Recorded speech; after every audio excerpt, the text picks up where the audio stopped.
Muy buenos días amigos, es un gusto acompañarles en Telediario. En esta mañana vamos a repasar las noticias de Ecuador y del mundo y empezamos con los titulares.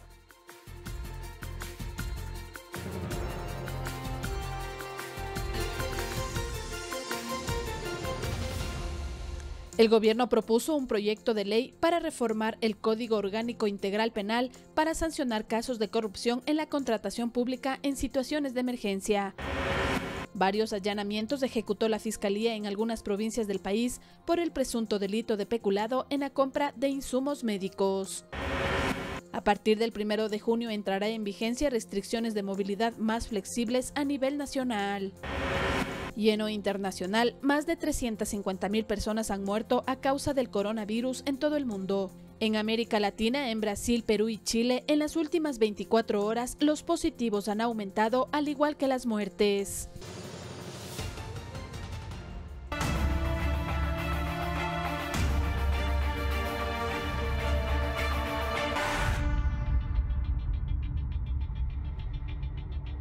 De la mañana con un minuto, el gobierno remitió a la Asamblea Nacional un proyecto de ley que propone la reforma al Código Orgánico Integral Penal que incorpora sanciones para casos de corrupción en la contratación pública en situaciones de emergencia. La iniciativa debe ser calificada por el Consejo de Administración Legislativa.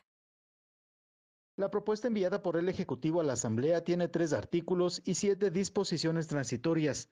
En esencia, apunta a reformar el Código Orgánico Integral Penal para que sancione la elusión, es decir, la acción de evitar o minimizar el pago de impuestos o de pasar por alto procedimientos precontractuales o contractuales en situaciones de emergencia.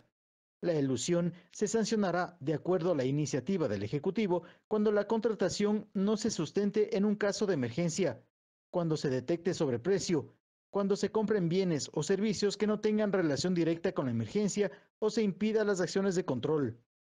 Según la norma y de acuerdo al delito, la sanción variará desde 6 meses hasta 25 años de prisión y pago de una multa correspondiente al valor de la contratación.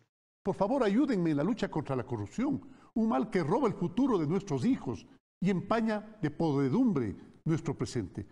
Todo lo que hagamos contra la corrupción, todo lo que hagamos contra ella, construirá el país que merecemos y queremos. El país, un Ecuador de justicia, de paz y de esperanza. A las reformas del Código Orgánico Integral Penal, la propuesta del Ejecutivo incluye reformas a la Ley de Contratación Pública, que incorpora figuras como la colusión, discrecionalidad, recurrencia y vinculación. Construir un cambio radical en la manera de adquisición de los medicamentos y de los bienes estratégicos. Va a ser un cambio en el modelo de gestión en donde aliarnos nuevamente a la tecnología. Conocer la trazabilidad y el recorrido de los medicamentos aporta con transparencia, aporta con información para toda la ciudadanía. Esa es la mejor manera de poder combatir la corrupción. El proyecto de ley debe ser calificado por el Consejo de la Administración Legislativa CAL. Una vez verificado si la propuesta cumple con los requisitos de ley, se remitirá a la comisión respectiva para su tratamiento. Javier Ceballos, Ecuador TV. Y la presidenta del Consejo de la Judicatura, María del Carmen Maldonado, exhortó a la Comisión de Justicia a la colaboración para la implementación de jueces anticorrupción. El grupo legislativo se reunió de forma virtual y escuchó criterios de analistas internacionales en torno a esta temática. En el marco del tratamiento del proyecto de reformas a la Ley Orgánica de la Función Judicial, que plantea la designación de jueces y fiscales anticorrupción, la Comisión de Justicia de la Asamblea Nacional recibió a la presidenta del Consejo de la Judicatura, María del Carmen Maldonado, quien solicitó que se viabilice esta implementación. Allí, ¿qué es lo que se pretende? Que dada la situación económica del país tan crítica y dado que somos conscientes, absolutamente conscientes del costo que tendría crear estas unidades con nuevo personal jurisdiccional, nosotros estamos pensando en la optimización del personal de jueces penales, porque ya tenemos la información de en qué jueces se podrían optimizar para estas unidades. Además, varios expertos de España compartieron su experiencia en torno a las jurisdicciones especializadas en la lucha contra la corrupción. María del Mar Cabrejas, vocal del Consejo General del Poder Judicial del país ibérico, indicó que su creación representa una nueva forma de investigar. Por tanto, hay que adoptar medidas de todo tipo, desde las medidas específicas de investigación, operaciones encubiertas, entregas vigiladas controladas, vigilancia y seguimiento, intervenciones de comunicaciones y otros instrumentos de investigación que se encuentran respaldadas en muchos instrumentos internacionales. Ana Belén Alonso, letrada del Tribunal Constitucional de España, resaltó la importancia de una formación continua para quienes son parte de estas jurisdicciones especializadas. Para evitar el desincentivo en el ámbito de los propios jueces. Y es que también esta dotación económica participe de la posibilidad de dotar esas plazas de un complemento económico que las haga interesantes para aquellos jueces que vayan a especializarse. ¿Y por qué les digo que esto es importante? Primero, para que las personas que accedan tengan un estímulo personal y profesional. La presidenta de la Comisión de Justicia y Estructura del Estado, Jimena Peña, manifestó que se enfrentan a un limitante que debe ser analizado. Como legisladores tenemos limitaciones en cuanto a recursos económicos. Como Asamblea tenemos la prohibición de aprobar proyectos de ley que generen recursos que incrementen el gasto público. En la línea de la lucha contra la corrupción, este proyecto de reformas lo envió el Ejecutivo en septiembre de 2019 y ante los recientes acontecimientos presentados en la emergencia sanitaria, el primer mandatario Lenín Moreno exhortó a todas las instituciones a viabilizar los mecanismos que eviten la impunidad. Olga Velasco, Ecuador TV.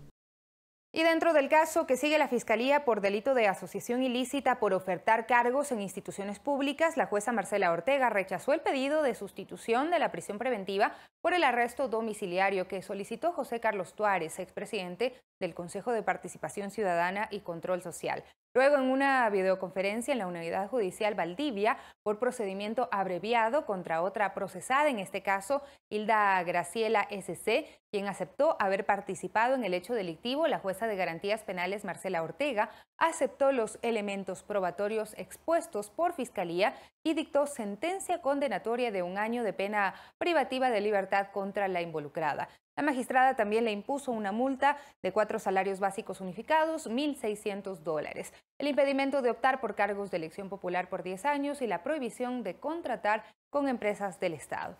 Según las investigaciones, la sentenciada junto a otros procesados participaban en reuniones y acuerdos con José Carlos Tuárez, con quien presuntamente se acordaban los puestos públicos a ofertar y los valores que deberían cancelarse por ellos. Mientras la Fiscalía investiga un supuesto sobreprecio en la adquisición de pruebas PCR para la detección de COVID-19 por parte de la Secretaría de Salud del municipio de Quito, el alcalde Jorge Yunda pidió la dimisión del titular Lenín Mantilla y del grupo de colaboradores inmersos en la contratación. Hasta el momento se realizaron 5 allanamientos y todavía no hay detenidos en el caso. Durante la madrugada de este miércoles se ejecutaron los allanamientos en la casa del secretario metropolitano de Salud, Lenín Mantilla, en las instalaciones del municipio de Quito, la Dirección Metropolitana de Salud y las oficinas de la empresa proveedora, en busca de indicios para la investigación que abrió la Fiscalía por un supuesto sobreprecio en la adquisición de 10.000 pruebas PCR que llegaron en abril desde Corea del Sur. La documentación que acredita que efectivamente el municipio de Quito le otorgó la prerrogativa a la Dirección de Salud, a la Secretaría de Salud, para que pueda contratar los PCRs a través del portal de compras públicas. Poner yo mismo un oficio a la Fiscal General de la Nación para que se inicie las investigaciones. Si es que se comprueba un ilícito, si se prueba un ilícito, seremos los primeros que pongamos la acusación para que los funcionarios, de ser así, paguen con todo el peso de la ley. El contrato fue firmado por $3.774.000 por la Secretaría de Salud para la compra de 100.000 pruebas, aunque el alcalde anunció la compra de 200.000. Enviamos un oficio a la Comisión Anticorrupción para que acompañe a los auditores internos y a Quito Honesto, que ha emitido un informe que, a decir de este informe, la contratación no tuvo ninguna irregularidad.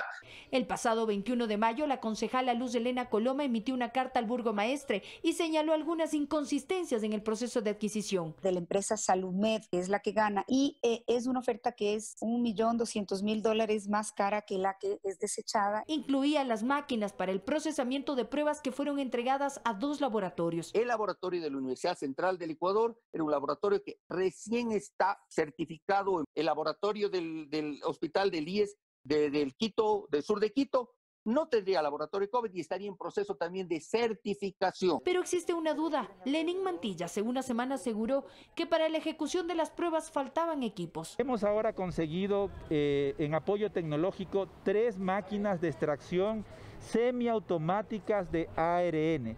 Estas máquinas procesan alrededor de 48 muestras.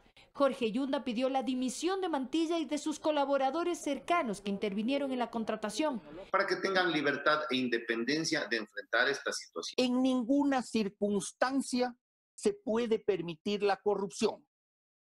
Peor en estas épocas. Pero las inconsistencias siguen, pues de las 10.000 pruebas solo se han tomado 624, según un informe de Mantilla, a pesar de que el objetivo era mapear las zonas de riesgo de contagio en la ciudad.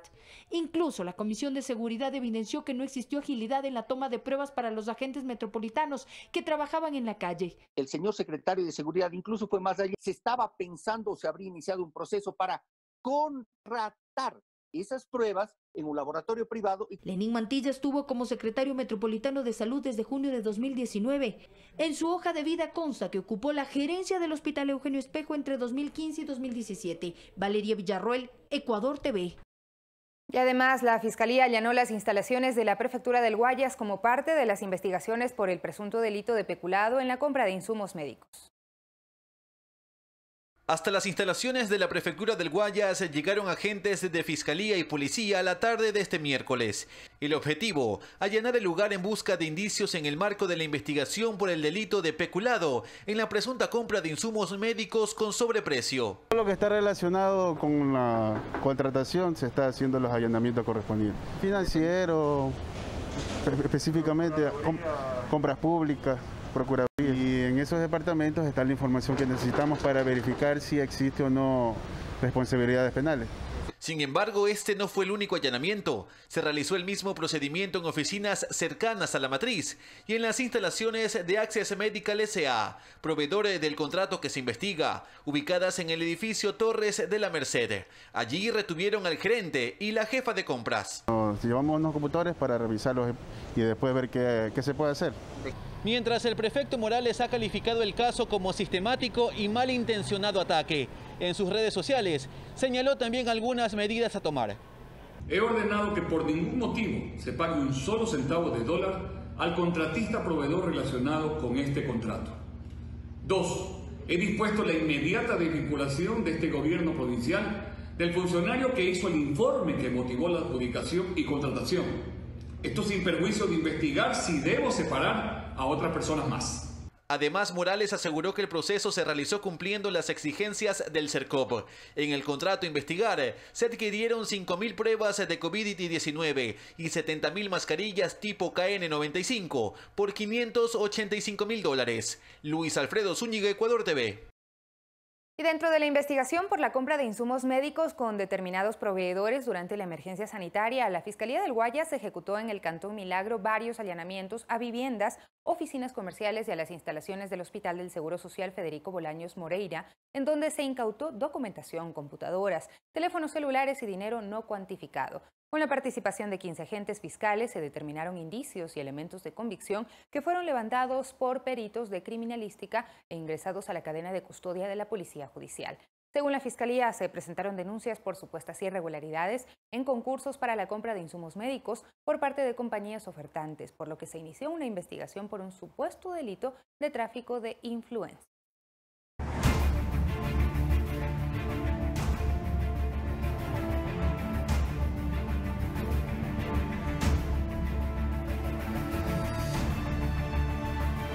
Según las autoridades, a partir del 1 de junio entrarán en vigencia restricciones de movilidad más flexibles, incluso en aquellos cantones que continúen en color rojo. Lo que continuará inhabilitado es el transporte interprovincial, el cual sería analizado después de 2 semanas.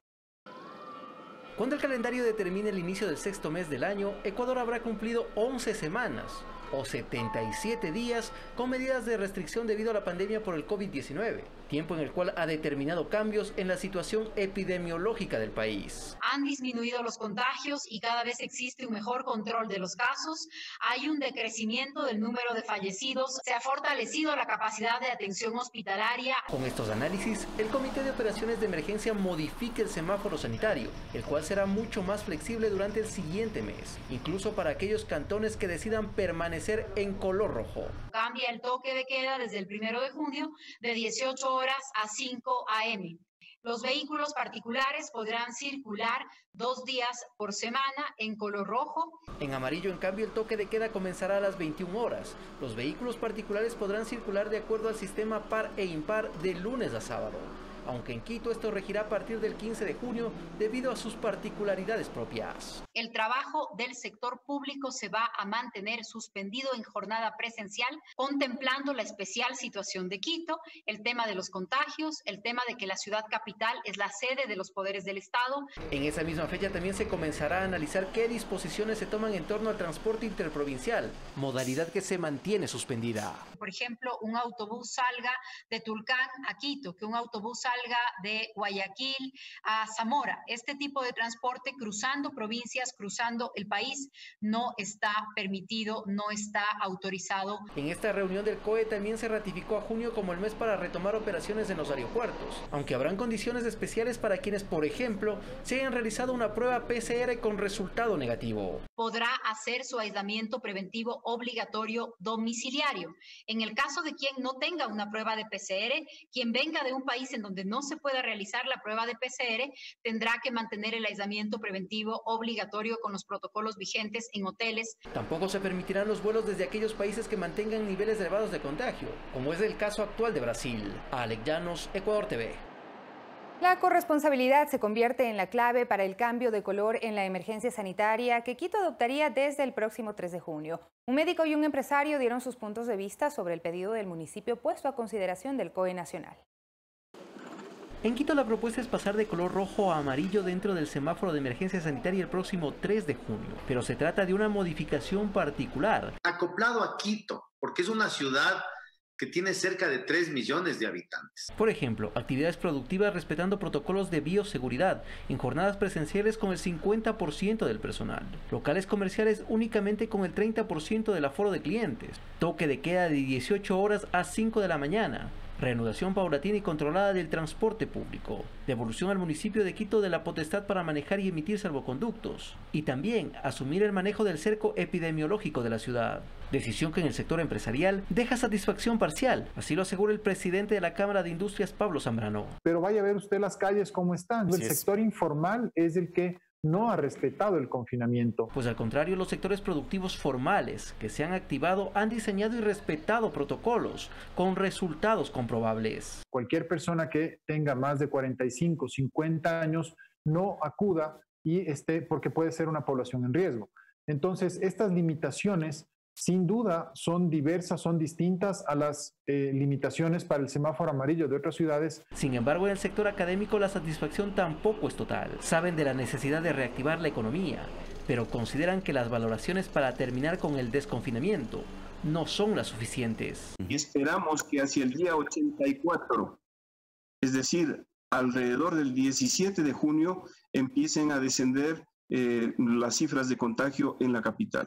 Y por ello resaltan decisiones particulares en Quito, como la competencia de que la autoridad cantonal sea la que emita los salvoconductos. Todos los días aquí lo que vemos es un desfile de autos con unas congestiones como si no estuviera pasando nada. El testeo masivo, el cual Quito aumentaría a 1.500 pruebas diarias, así como la corresponsabilidad ciudadana en las medidas de asepsia básicas, serán fundamentales para que el cambio otorgue resultados positivos. Y lastimosamente tendremos muchos rebrotes, algunos de ellos más graves, con picos más altos, que nos van a obligar a cerrar la ciudad. Alex Llanos, Ecuador TV. Y este miércoles Guayaquil cumplió una semana en semáforo amarillo. Comercios activos, ciudadanos que aún incumplen con las medidas de bioseguridad y controles por parte de autoridades han sido la constante en los primeros 7 días. Ya son 7 días en amarillo para Guayaquil y la principal imagen que deja es esta. Los comercios nuevamente abiertos al público. Se desinfectan las instalaciones y se usan mascarillas. Los comerciantes señalan que esto era necesario, pues tras 2 meses de cierre necesitaban generar ingresos. Estamos ahí trabajando otra vez para pagar todo lo que estamos debiendo. Teníamos ya sin pan para llevar a la casa ya. Bastante difícil. Esperemos que toda la gente siga así mismo el protocolo para no volver nuevamente a caer en como tal estado en semáforo rojo. Sin embargo, pese a la disposición de apertura de locales de manera alternada para evitar aglomeraciones en la bahía, esto a momentos se hace imposible. Y los vendedores informales también han rodeado la bahía y también dentro de los callejones de la bahía, lo que complica el distanciamiento social. Los comerciantes piden corresponsabilidad, algo que también se pide en el transporte público, pues las largas filas para ingresar a la metrovía o buses urbanos son constantes y se deben hacer controles para respetar distancia y uso de mascarillas. O sea, uno sí catamos las órdenes ya, pero en cambio otras personas no. Otras personas se apegan, digamos, de unos a otros. Y es que Guayas sigue siendo, según Fiscalía, la provincia que registra el mayor número de procesados por incumplimiento, 401 personas. En cuanto a contagios, la alcaldía ha afirmado que tras la primera semana en amarillo, el número de fallecidos no ha superado el promedio. Han habido 0 muertes por encima del rubro normal que hay mes a mes. Es más, en algunas ocasiones hemos estado por debajo de los fallecimientos normales. Respecto a la apertura del aeropuerto José Joaquín de Olmedo, se ratificó la fecha del 1 de junio para el inicio de los vuelos comerciales internacionales. Y en las últimas horas también se dio fecha para los vuelos nacionales. De que el aeropuerto para vuelos nacionales se abrirá el 15 de junio. En una semana más, el municipio hará la evaluación de las primeras 2 semanas en amarillo para decidir en qué color se desarrollará Guayaquil en los próximos días. Luis Alfredo Zúñiga, Ecuador TV. Y la iglesia San Francisco en Guayaquil se abrió para recibir a los creyentes con una capacidad máxima de 60 personas. Las misas, que son de concurrencia masiva, continuarán realizándose vía internet.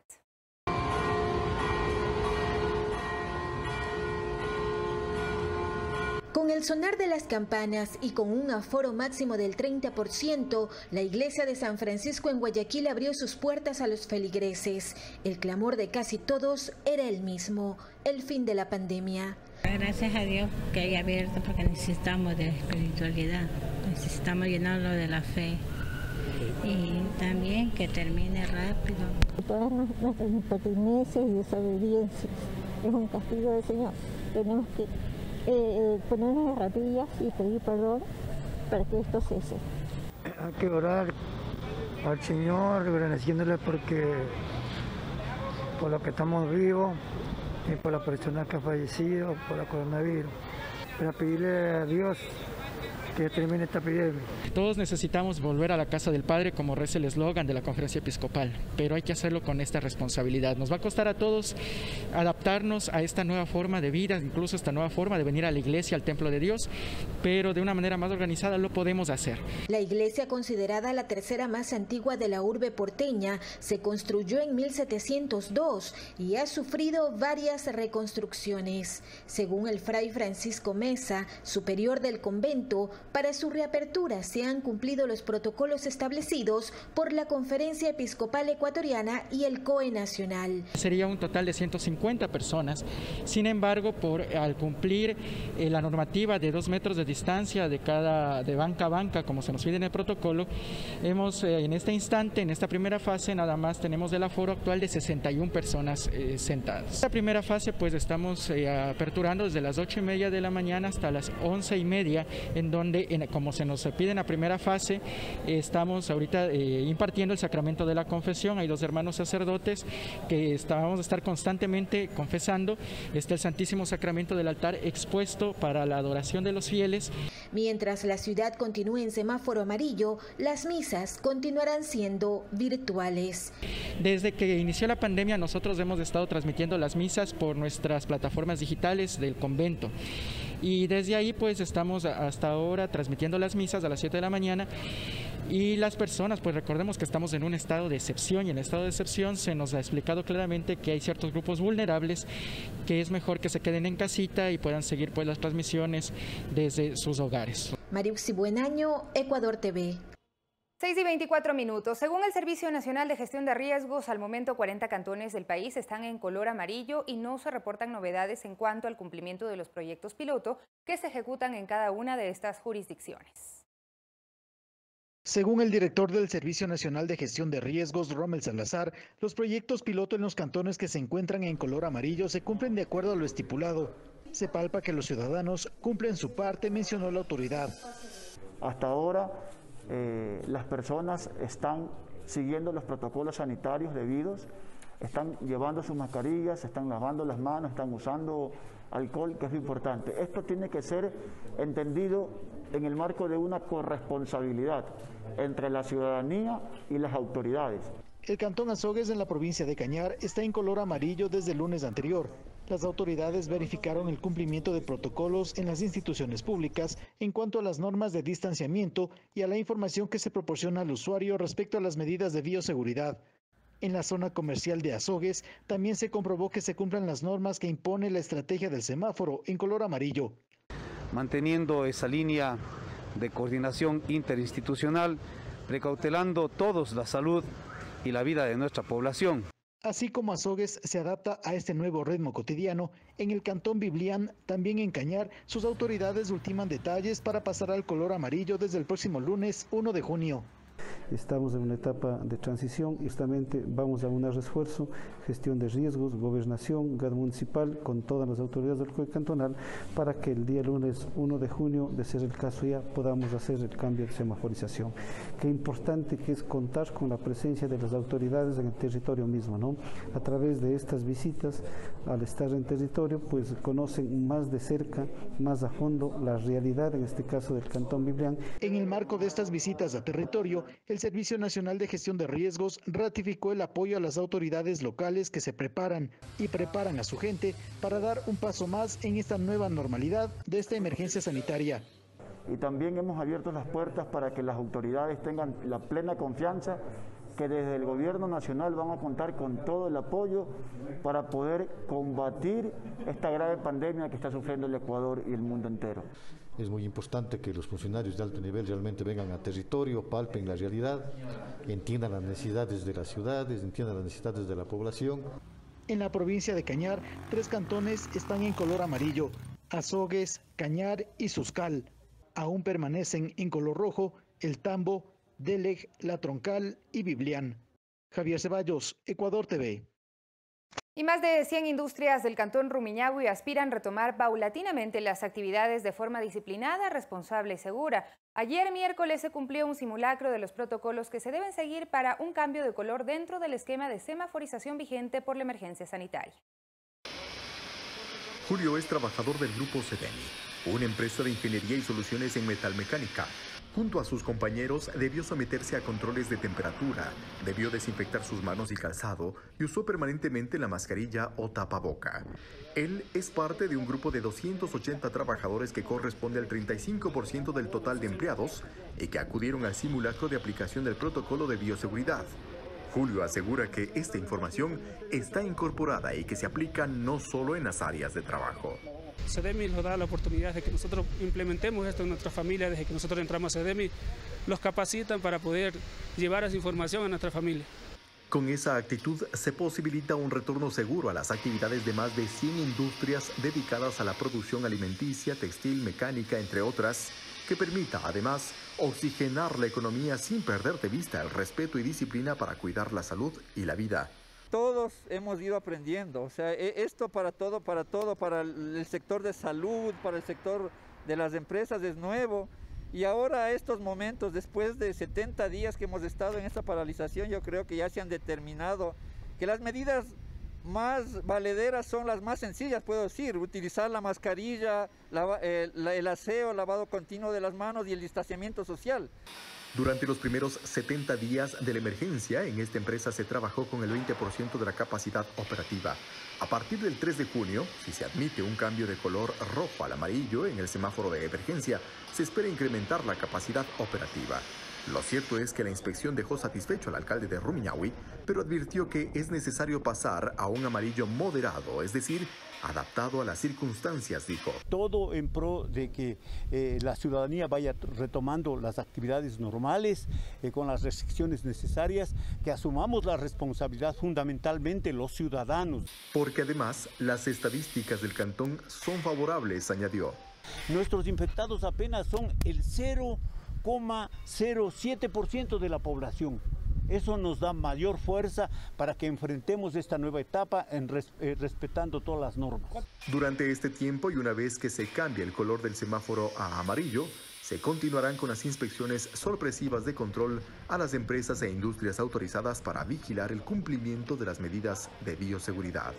Eduardo Córdoba, Ecuador TV. Y rigen nuevas reglas en la circulación de taxis a escala nacional. El Comité de Operaciones de Emergencia aprobó el incremento de días de trabajo para el gremio, que será de acuerdo al último dígito de placas impares o pares. También en Quito, desde este jueves, se aplicará la rebaja en la tarifa para la carrera mínima a $1. El incremento de los días de circulación de los taxis regularizados a escala nacional ayudará, según los dirigentes, a saldar las deudas adquiridas para mejorar el servicio y las adecuaciones para mantener la distancia entre clientes y conductores. 60 y hasta $150, adquiriendo los kits de bioseguridad, pero sobre todo lo más caro es la mampara de seguridad que estamos poniendo. Está golpeado tremendamente. Las casas comerciales nos están exigiendo de una u otra manera que paguemos las letras de los compañeros que por mejorar su unidad se endeudaron. El Comité de Operaciones de Emergencia aprobó el protocolo de operación del servicio de taxis, con un incremento de días de circulación de acuerdo al último día de la placa, que se aplicará desde este jueves 28 de mayo. Para todo el taxismo del país, los lunes, miércoles y viernes puedan laborar las placas cuyo dígito termine en número para. Martes, jueves y sábado, los dígitos cuyas placas terminen en número impar. En el país hay alrededor de 65.000 unidades que cuentan con el permiso. Se permitirá ahora el traslado de 3 pasajeros sin incluir al conductor, quienes de forma obligatoria deberán sentarse en la parte posterior del automotor y usar de forma correcta la mascarilla. El momento que se suben al taxi hemos detectado que hay usuarios que se sacan la mascarilla. En Quito, este jueves también regirá la rebaja de la carrera mínima. Pasará de 1.45 en la mañana y de 1.75 en la noche a $1 en los 2 horarios. Esto por 3 meses. Si el vehículo marca $1.45, nosotros cobraremos $1. Si pasa de 1.45 ya será la tarifa normal. Para esta nueva etapa, según los dirigentes, no habrá necesidad de una modificación en los taxímetros. Valeria Villarroel, Ecuador TV.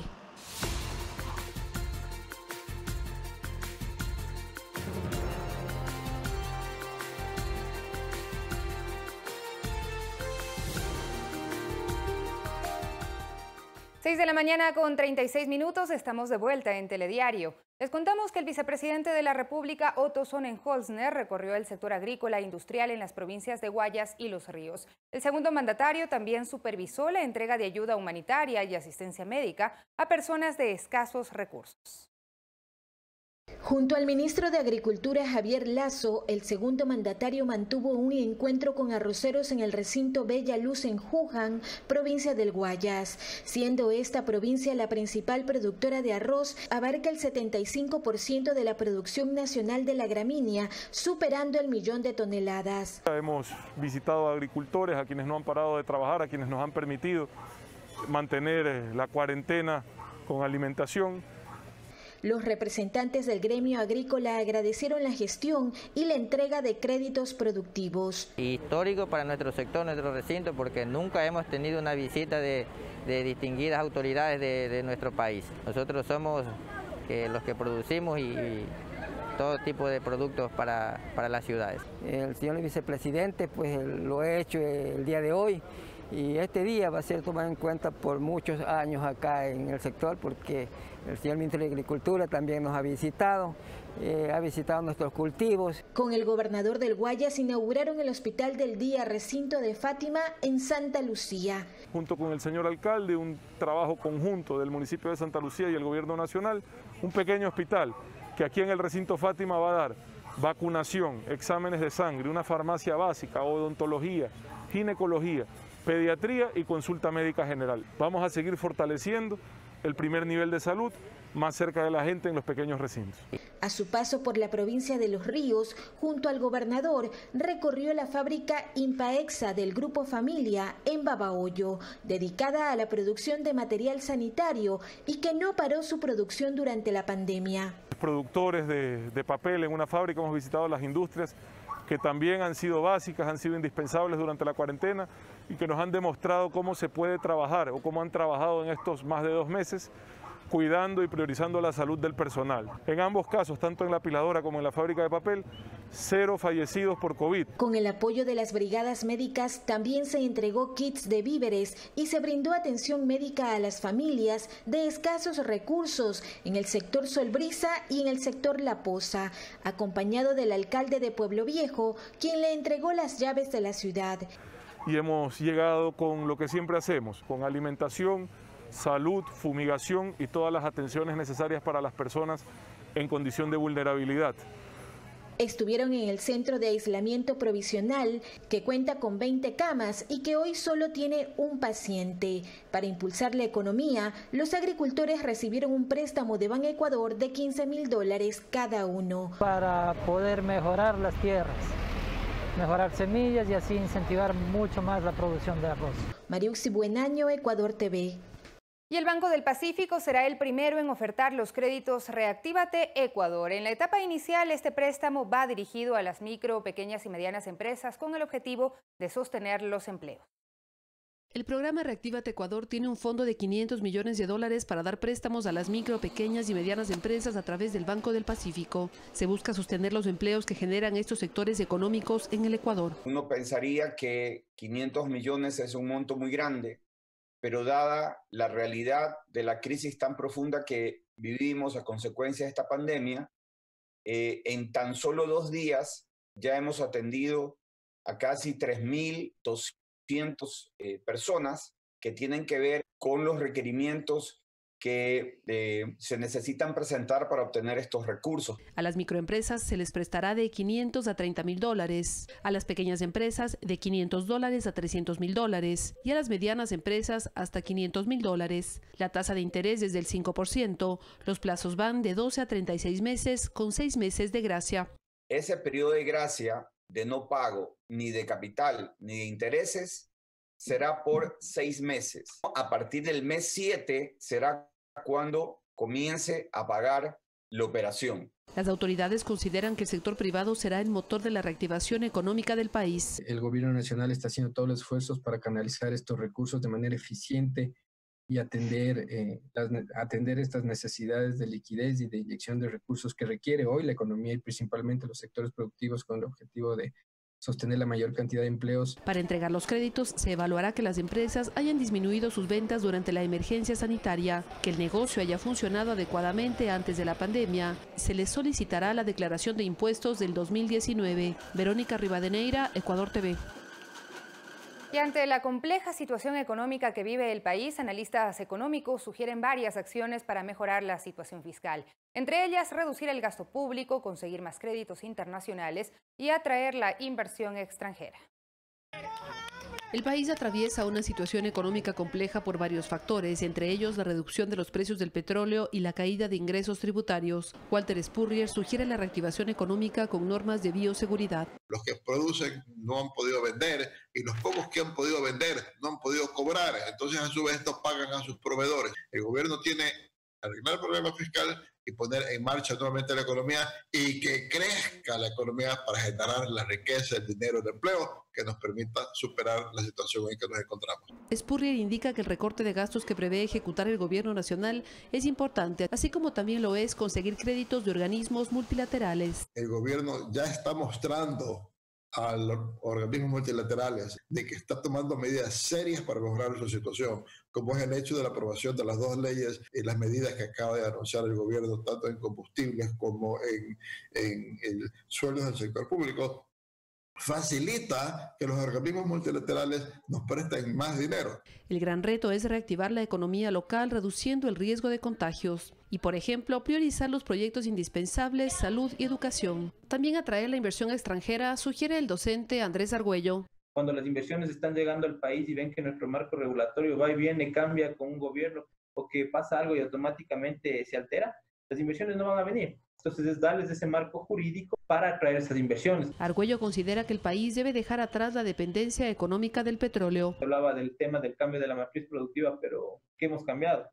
Seguimos con productos básicos, productos primarios, seguimos dependiendo del petróleo, no se ha fortalecido el sistema productivo. Verónica Rivadeneira, Ecuador TV.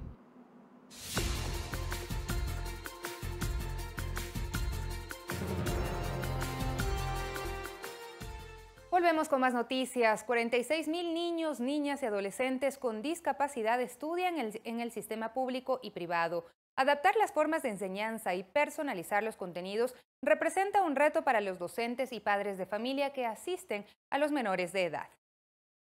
La pandemia trajo consigo cambios repentinos. Uno de ellos, la educación virtual para niños, niñas y adolescentes. 46,000 de ellos tienen algún tipo de discapacidad, como Cisne, quien ahora recibe sus clases frente a una computadora. Su madre es Mari y expresa las dificultades que se presentan para este grupo de atención prioritaria. Ya que los niños con inclusión necesitan más clases presenciales, como decir las terapias, estimulación del lenguaje físico. En la costa, en cambio, las clases apenas se inician. Lucas, quien tiene síndrome de Asperger, tenía la ilusión de volver a jugar con sus compañeros de la unidad educativa Monseñor Edmundo Carmody de Durán. Pintar, pegar.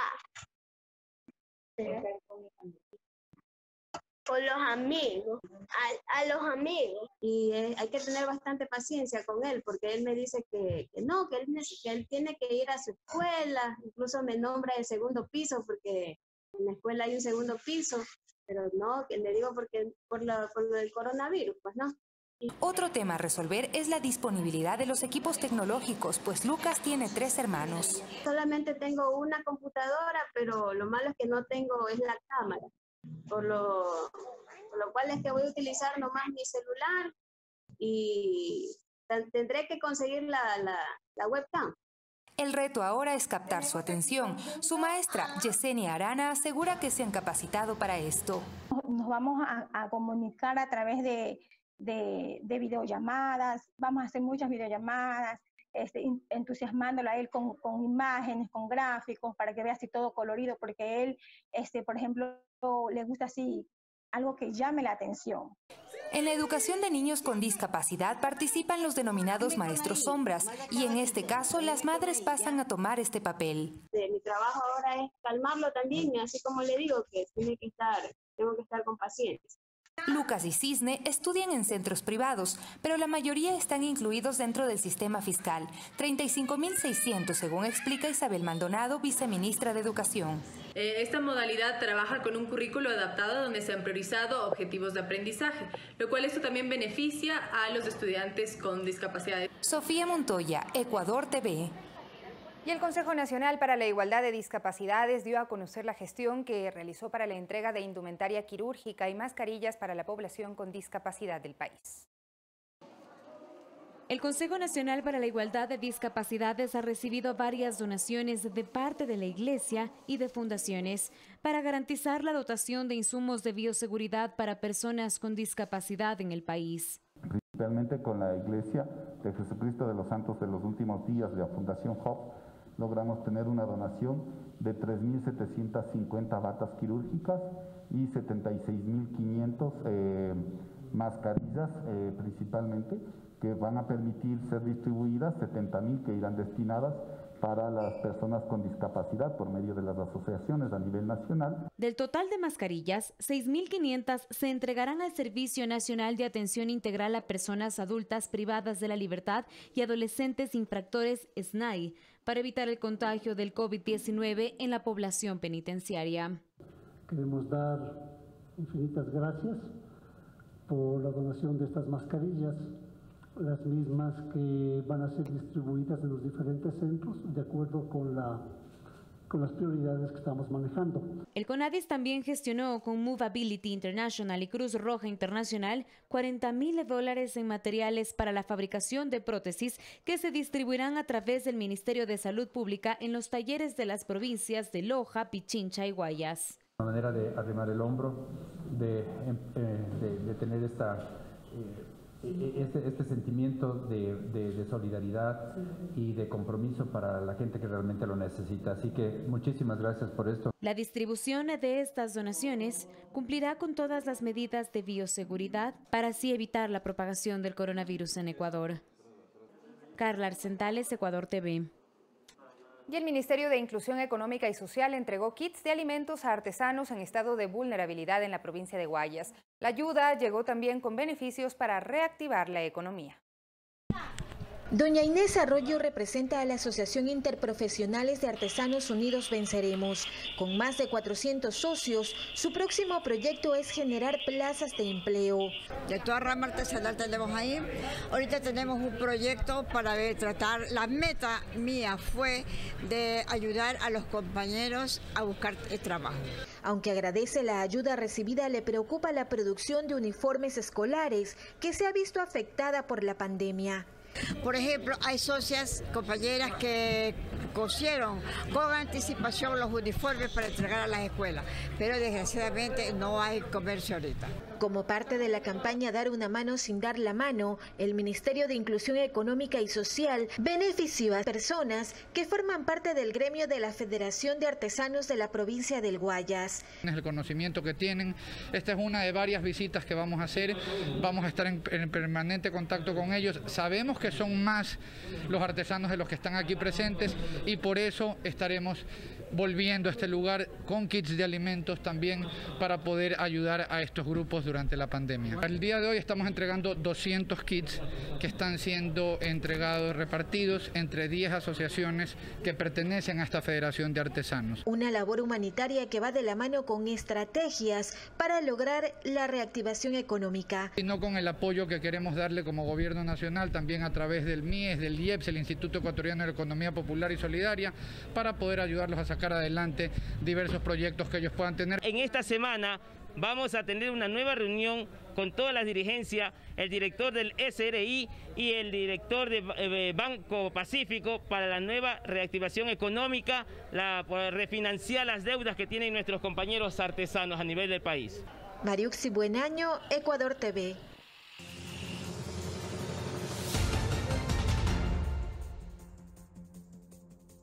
Y el nuevo coronavirus deja más de 350.000 muertos en el mundo y sigue ensañándose con América Latina, especialmente con Brasil, mientras en Europa el desconfinamiento sigue adelante. Más de 350.000 personas han muerto a causa del coronavirus en todo el mundo y 100.000 solo en Estados Unidos, según datos de la Universidad Johns Hopkins, siendo el país con el mayor número de casos y fallecimientos. En la nación norteamericana se suman 1.700.000 contagiados, al tiempo que avanza en la reapertura social y económica, pese a los llamamientos a la precaución de los expertos y un preocupante aumento de los casos en algunos estados. Perú insistió en que llegó al tope de contagios del nuevo coronavirus, en medio de récords de nuevos casos y decesos, y después de que la Organización Panamericana de la Salud advirtiera que la transmisión de COVID se acelera en este país como en Brasil y Chile. Mi esposo ya va a ser 15 días que tiene, y hasta ahorita no sabe, venimos a preguntar y no nos dicen cuándo van a salir, ni cómo se encuentra el paciente, nada, joven. Ayer lo interné y pasó a trauma shock COVID y no quiero saber qué es lo que necesita y solamente me dice que son vigilantes, pero no me pueden averiguar nada. Este miércoles Brasil alcanzó otras 1.086 muertes y 20.599 casos de COVID en 24 horas, superando la marca de los 25.000 fallecidos y los 400.000 casos por la pandemia, cuyo epicentro mundial es ahora América Latina. Por más que este virus cause pánico, cause miedo en las personas, debemos tomar las precauciones debidas, pero no quedarnos paralizados, las cuentas siguen llegando. A 86 días del primer caso reportado en Chile, el país iguala el número total de infectados por coronavirus que tiene China. El presidente chileno Sebastián Piñera dio a conocer un nuevo plan de ayudas económicas destinado al 40% de las familias más vulnerables del país. Al otro lado del mundo, Corea del Sur registra el mayor aumento en 7 semanas de los casos del nuevo virus. La mayoría de las pruebas de diagnóstico positivas fueron registradas a las afueras de Seúl. Es el aumento más importante desde el 8 de abril, cuando se registraron 53 casos, mientras que la enfermedad ha infectado a más de 5,6 millones de personas a nivel mundial. Fernanda de la Bastida, Ecuador TV.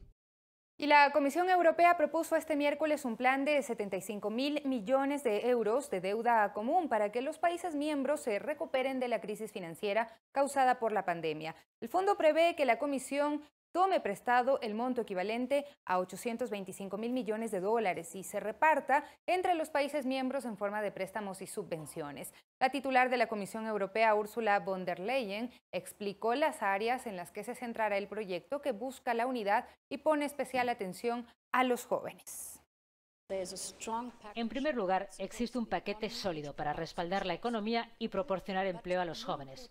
Pero lo más importante es que tenemos un pacto con la próxima generación y les decimos, sí, tenemos que recaudar dinero ahora e invertirlo, pero lo invertiremos en las prioridades europeas que son tan importantes para vosotros, es decir, en el Pacto Verde Europeo y en la digitalización.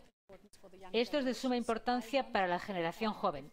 Entonces, si tienen que devolver parte de ese dinero, al menos deberían cosechar los beneficios de estas inversiones.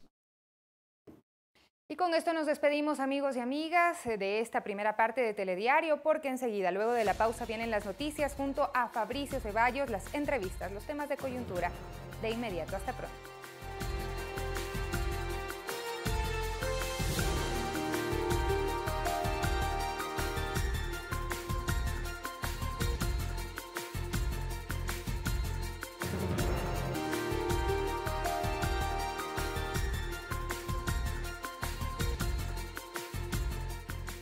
Amigos y amigas, buenos días, gracias por seguir en Telediario. Continuamos revisando más información y en los próximos minutos entrevistas para hablar sobre el escenario fiscal económico del país y revisaremos también el apoyo que ofrece la Corporación Nacional de Finanzas Populares y Solidarias al sector micro y pequeño de emprendimientos de este país. Gracias una vez más por acompañarnos. Bienvenidos.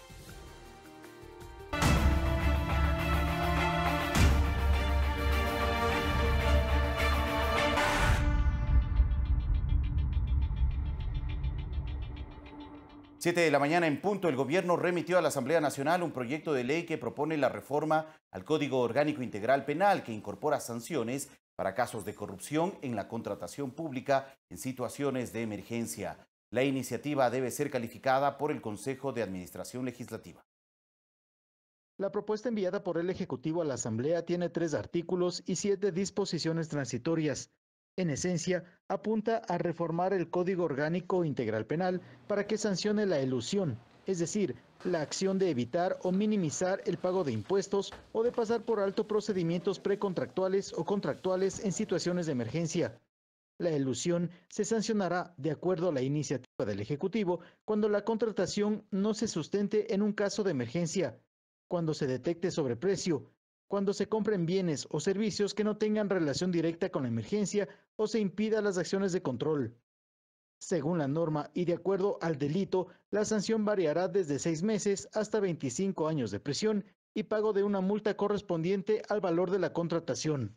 Por favor, ayúdenme en la lucha contra la corrupción, un mal que roba el futuro de nuestros hijos y empaña de podredumbre nuestro presente.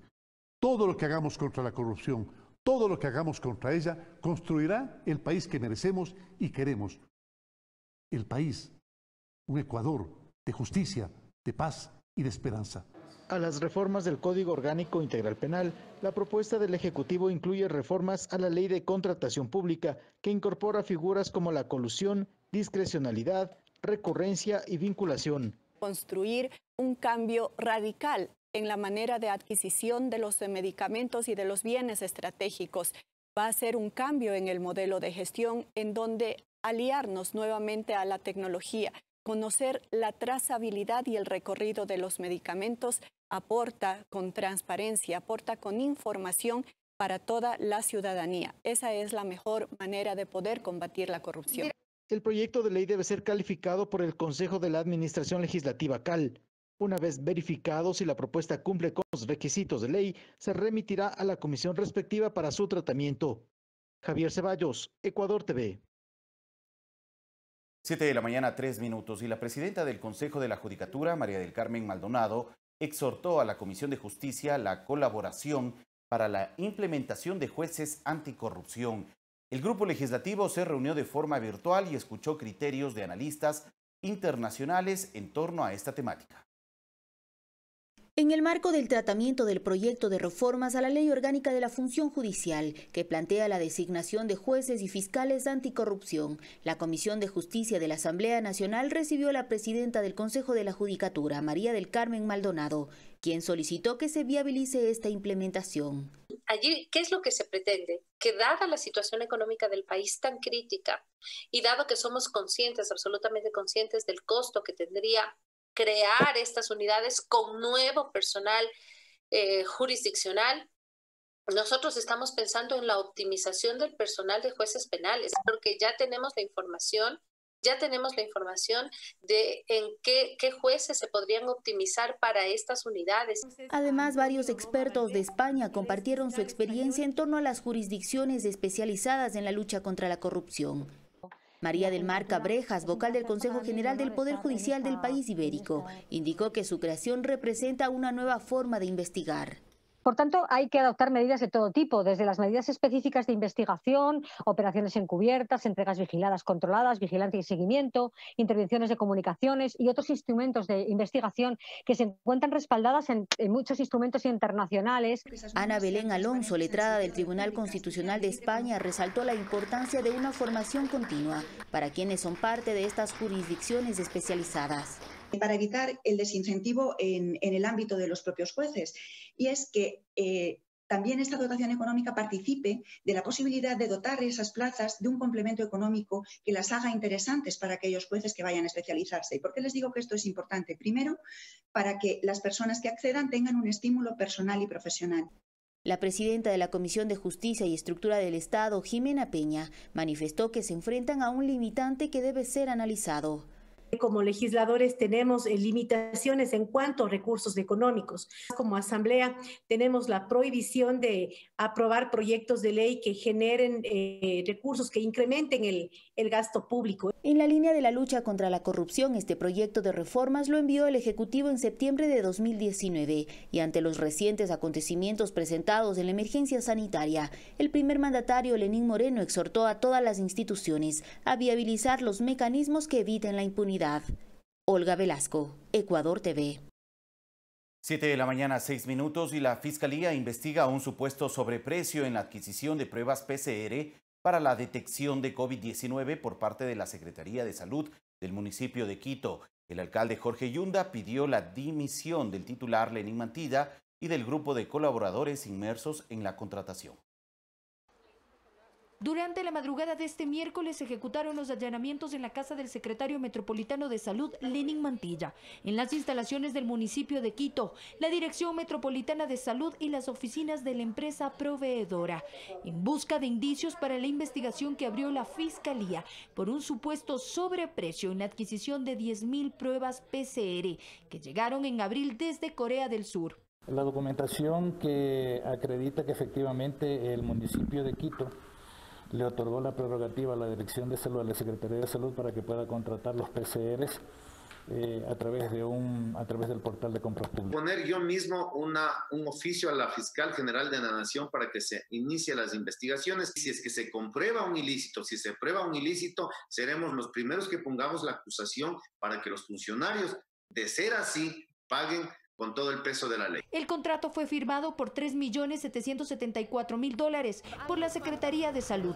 para la compra de 100.000 pruebas, aunque el alcalde anunció la compra de 200.000. Enviamos un oficio a la Comisión Anticorrupción para que acompañe a los auditores internos y a Quito Honesto, que ha emitido un informe que, a decir de este informe, la contratación no tuvo ninguna irregularidad. El pasado 21 de mayo, la concejala Luz Helena Coloma emitió una carta al burgomaestre y señaló algunas inconsistencias en el proceso de adquisición. De la empresa Saludmed, que es la que gana, y es una oferta que es $1.200.000 más cara que la que es desechada. Incluía las máquinas para el procesamiento de pruebas que fueron entregadas a 2 laboratorios. El laboratorio de la Universidad Central del Ecuador era un laboratorio que recién está certificado. El laboratorio del hospital del IES del Quito, del sur de Quito, no tendría laboratorio COVID y estaría en proceso también de certificación. Pero existe una duda. Lenin Mantilla hace una semana aseguró que para la ejecución de las pruebas faltaban equipos. Hemos ahora conseguido en apoyo tecnológico 3 máquinas de extracción semiautomáticas de ARN. Estas máquinas procesan alrededor de 48 muestras. Jorge Yunda pidió la dimisión de Mantilla y de sus colaboradores cercanos que intervinieron en la contratación. Para que tengan libertad e independencia de enfrentar esta situación. En ninguna circunstancia se puede permitir la corrupción. Peor en estas épocas. Pero las inconsistencias siguen, pues de las 10.000 pruebas solo se han tomado 624, según un informe de Mantilla, a pesar de que el objetivo era mapear las zonas de riesgo de contagio en la ciudad. Incluso la Comisión de Seguridad evidenció que no existió agilidad en la toma de pruebas para los agentes metropolitanos que trabajaban en la calle. El señor secretario de Seguridad incluso fue más allá. Se estaba pensando, se habría iniciado un proceso para contratar esas pruebas en un laboratorio privado. Lenin Mantilla estuvo como secretario metropolitano de salud desde junio de 2019. En su hoja de vida consta que ocupó la gerencia del Hospital Eugenio Espejo entre 2015 y 2017. Valeria Villarroel, Ecuador TV. 7 de la mañana, 9 minutos. Ante la compleja situación económica que vive el país, analistas económicos sugieren varias opciones para enfrentar la situación fiscal. Entre ellas, reducir el gasto público, conseguir más créditos internacionales y atraer la inversión extranjera. El país atraviesa una situación económica compleja por varios factores, entre ellos la reducción de los precios del petróleo y la caída de ingresos tributarios. Walter Spurrier sugiere la reactivación económica con normas de bioseguridad. Los que producen no han podido vender y los pocos que han podido vender no han podido cobrar. Entonces, a su vez, estos pagan a sus proveedores. El gobierno tiene que arreglar el problema fiscal y poner en marcha nuevamente la economía y que crezca la economía para generar la riqueza, el dinero, el empleo que nos permita superar la situación en que nos encontramos. Spurrier indica que el recorte de gastos que prevé ejecutar el gobierno nacional es importante, así como también lo es conseguir créditos de organismos multilaterales. El gobierno ya está mostrando a los organismos multilaterales de que está tomando medidas serias para mejorar su situación, como es el hecho de la aprobación de las 2 leyes y las medidas que acaba de anunciar el gobierno, tanto en combustibles como en sueldos del sector público, facilita que los organismos multilaterales nos presten más dinero. El gran reto es reactivar la economía local reduciendo el riesgo de contagios y, por ejemplo, priorizar los proyectos indispensables, salud y educación. También atraer la inversión extranjera, sugiere el docente Andrés Argüello. Cuando las inversiones están llegando al país y ven que nuestro marco regulatorio va y viene, cambia con un gobierno o que pasa algo y automáticamente se altera, las inversiones no van a venir. Entonces es darles ese marco jurídico para atraer esas inversiones. Argüello considera que el país debe dejar atrás la dependencia económica del petróleo. Hablaba del tema del cambio de la matriz productiva, pero ¿qué hemos cambiado? Seguimos con productos básicos, productos primarios, seguimos dependiendo del petróleo. No se ha fortalecido el sistema productivo. Verónica Rivadeneira, Ecuador TV. 7 de la mañana con 11 minutos y a esta hora nos conectamos vía videoconferencia con el economista Vicente Albornoz, analista económico, para hablar sobre las proyecciones económicas de nuestro país durante este último tramo del gobierno nacional. Buenos días, economista, gracias por atendernos. Muy buenos días, como siempre, un gusto estar con ustedes. Muchas gracias, economista. Bueno, ¿cuáles deben ser las prioridades del gobierno nacional en este cuarto y último año que ha arrancado ya dentro del mandato presidencial? En materia económica, ¿cuáles deben ser las prioridades? A ver, hay una prioridad que es la prioridad central. ¿Cuál? Evitar que la crisis sea demasiado dolorosa. A ver, entendamos un poco el nivel de problemas que tenemos. La política económica ideal en este momento sería aumentar el gasto público, aumentar el número de empleados públicos, aumentar los subsidios, pero simple y sencillamente el gobierno no tiene recursos como para hacer eso. Punto. No hay más que cálculo que hacer. No hay dinero para implementar la política ideal, que sería una política expansiva. Entonces, el gobierno lo que tiene que hacer es tratar de minimizar el golpe, porque el gobierno en este momento se enfrenta ante que no tiene recursos, no puede implementar esto de aumentar el gasto, y lo único que puede hacer es que la reducción del gasto no sea tan dura, no sea tan dolorosa. ¿Qué es lo que va a hacer ahí entonces? Reducir el gasto en donde el golpe a la economía no sea especialmente grave, tema difícil, pero bueno, tiene que intentarlo. Luego, conseguir recursos donde haya, como haya, para mantener el gasto público sin mucha reducción. ¿Qué es lo que está haciendo en este momento el gobierno? A ver, tiene una política de reducción de alrededor de 4.000 millones de dólares. Esperamos que la reducción sea en donde menos le duela a la economía. Tiene una política de conseguir préstamos internacionales, préstamos de los pocos que nos prestan, que son los multilaterales, Fondo Monetario, Banco Mundial, el BID, la CAF, y finalmente tiene una política de renegociar la deuda pública para pagar más tarde, con lo cual libera un poco de recursos y ahora en el año 2020 y el comienzo del 2021 tiene un poquito más de recursos de lo que habría tenido si no hiciera todas esas políticas, y eso lo puede dedicar a lo más urgente, que evidentemente es salud, y algo de ayuda a los más necesitados, algo de ayuda a los más pobres, algo de subsidios a la gente más vulnerable en el país. Por ahí no hay mucho más que hacer, está bastante atado de pies y manos del gobierno actual. ¿Cómo enfrentar esta situación teniendo en cuenta que en el informe del presidente de la República, en el informe a la Nación del último domingo del 24 de mayo, el presidente de la República aseguró que durante este último año, este último tramo de gestión de su gobierno, dedicará todos sus esfuerzos a mantener 4 pilares: el tema de la salud, el tema del empleo, el tema de la alimentación y también la dolarización?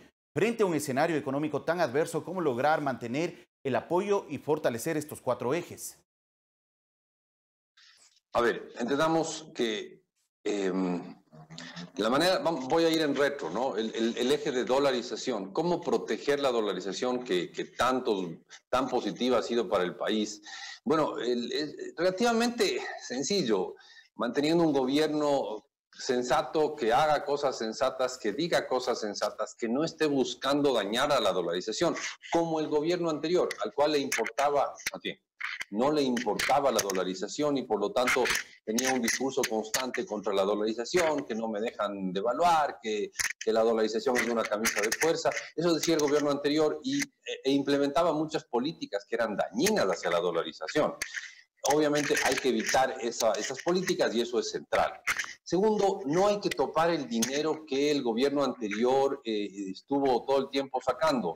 No hay que topar las reservas del central, algo que está en la ley que se aprobó en el 2018, está en la ley que se aprobó la semana antepasada, algo que es absolutamente obvio, no hay que quitarle los depósitos que tiene el Banco Central para alimentar el gasto público, porque esos depósitos son el respaldo de la dolarización. Luego, no hay que implementar políticas destructivas como el famoso dinero electrónico, que era una bomba de tiempo. Más bien, para proteger la dolarización, más bien se podría dar una lista de todas las políticas destructivas que no se deben implementar. Creo que el gobierno en eso está haciendo lo correcto. Desde que se cambió de presidente, hace 3 años y unos días, no se ha vuelto a sacar un centavo del Banco Central. Desde que se cambió de presidente, no se ha vuelto a insistir en esto del dinero electrónico, que era, como yo digo, una bomba de tiempo, y más bien se destruyó el dinero electrónico. Entonces, en ese aspecto vamos bastante bien. Luego tenemos un gobierno que se cuida el qué dice y qué expectativas crea y qué pánicos crea. Por lo tanto, no se han creado pánicos, no se han creado expectativas indebidas, no se ha creado la sensación de que tenemos un gobierno antidolarización. Creo que en ese eje las cosas se están manejando bastante bien. Luego, en las otras áreas, alimentación, salud, etcétera, ¿cómo actúa el gobierno? Pues consiguiendo recursos para eso.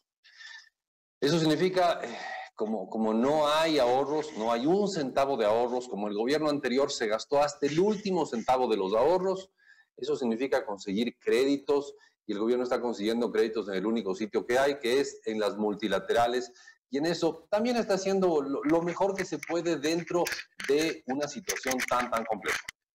¿Y cómo lograr que siga llegando más dinero a través de los organismos crediticios internacionales, teniendo en cuenta también el nivel de endeudamiento al que puede enfrentarse el país y también con condiciones que sean beneficiables o beneficiosas para nuestro país, para poder pagar esos créditos que en este momento estamos solicitando para atender estas emergencias o estas necesidades?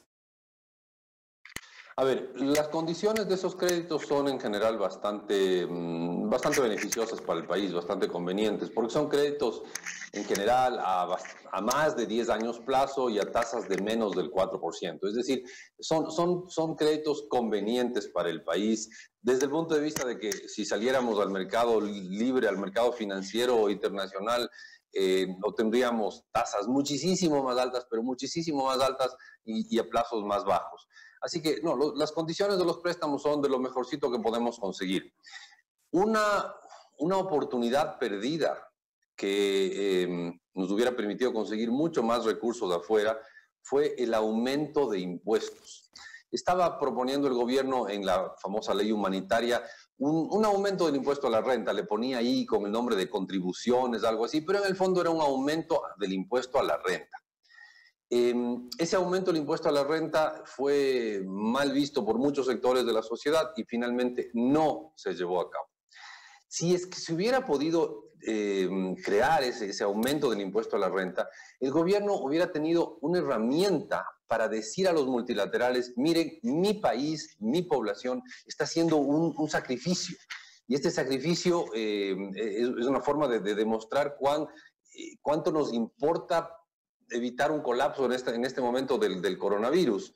Y por lo tanto, ustedes, señores del BID, la CAB, el Banco Mundial, el Fondo Monetario, ayúdenme más porque nosotros ya estamos haciendo un sacrificio. Desgraciadamente no se hizo eso y ahí se perdió una oportunidad. Yo entiendo, mucha gente estaba en contra de un aumento de impuestos, lo entiendo perfectamente, pero era una oportunidad para conseguir recursos para el país que la desperdiciamos.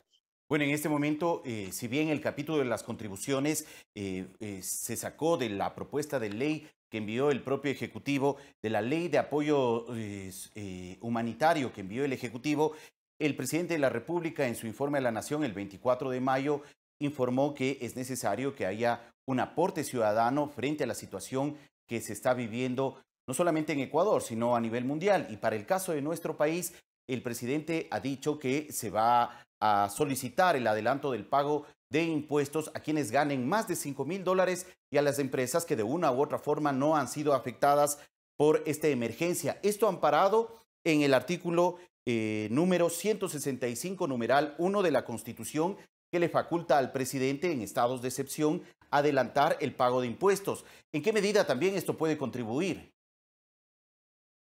A ver, veamos que es como un premio consuelo para el gobierno.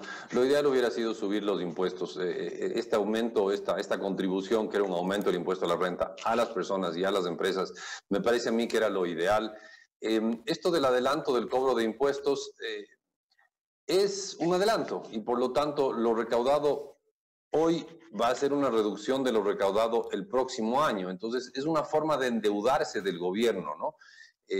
Hoy pide un adelanto de impuestos, pero el próximo año va a cobrar menos.